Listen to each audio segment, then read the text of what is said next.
Keenan here. So MagBak just sent me this wireless charger for the Tesla Model 3 and Model Y. Let's check it out. Now MagBak offers the wireless charger in both a left-hand and right-hand configuration for the Model 3 and Model Y. I'm going to show the left-hand install. First, use the included alcohol pad to clean the corner of the display where you're going to install it. Place the MagBak wireless charger into the corner of the screen. Now you're going to want to let it set for at least 5 minutes for the best adhesion. Now the MagBak wireless charger is MagSafe compatible. I was able to use it with my standard Apple iPhone clear case. I use Waze while I'm driving, and this is the perfect location to have both Tesla and Waze navigation up.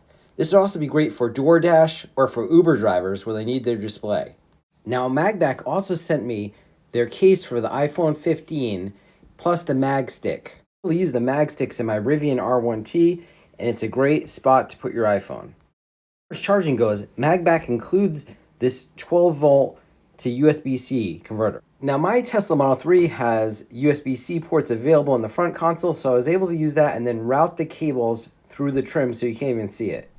And as soon as you attach the iPhone, you see the MagSafe logo come up and it starts charging. So the magnets in the MagBak case definitely hold stronger, so I recommend getting this also. The grippy rubber material also engages with the mount better than the slippery iPhone clear case. I'll put a link to the MagBak wireless charger below, and if you'd like to buy it, you can use code JET15 for a nice discount. There you go. Remember to like and subscribe for more videos about Tesla, Rivian, Wi-Fi, and tech products.